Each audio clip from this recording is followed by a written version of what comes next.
મુખ્યમંત્રી શ્રી ભૂપેન્દ્રભાઈ પટેલના અધ્યક્ષસ્થાને જીઆરઆઈટી ગવર્નિંગ બોડીની બીજી બેઠક સંપન્ન. નાયબ મુખ્યમંત્રી શ્રી, નાણામંત્રી શ્રી, કૃષિ મંત્રી શ્રી અને શિક્ષણ મંત્રી શ્રીની ઉપસ્થિતિમાં ગાંધીનગર ખાતે યોજાયેલ બેઠકમાં જીઆરઆઈટીના સીઈઓ શ્રી એસ અર્પણાએ વિસ્તૃત પ્રેઝન્ટેશન દ્વારા જીઆરઆઈટીની રચના, 2025ના વર્ષમાં હાથ ધરાયેલા કામો, વિવિધ આયોજનો, વિકાસ કામોના અસરકારક અમલ માટેના સૂચનો તથા આગામી 2026ના વર્ષના આયોજન પ્રસ્તુત કર્યા.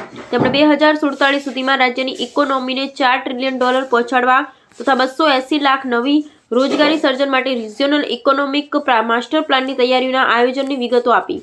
મુખ્યમંત્રીશ્રીએ આયોજન પ્રભાગ દ્વારા તૈયાર કરવામાં આવેલ રાજ્યના જિલ્લાઓના ડિસ્ટ્રિક્ટ ડોમેસ્ટિક પ્રોડક્ટ એસ્ટિમેટ્સનું વિમોચન પણ કર્યું. આયોજન પ્રભાગે કરેલી આ નવતર પહેલથી હવે બધા જ ઇન્ડેક્ટર્સમાં ઇફેક્ટિવ લોકલ ડેવલપમેન્ટ પ્લાનિંગ તથા ઇન્ક્લુઝિવ અને સસ્ટેનેબલ ડિસ્ટ્રિક્ટ ડેવલપમેન્ટ માટે પોલિસી મેકર્સનું વધુ સરળતા રહેશે. વિજયસિંહ ઝાલા.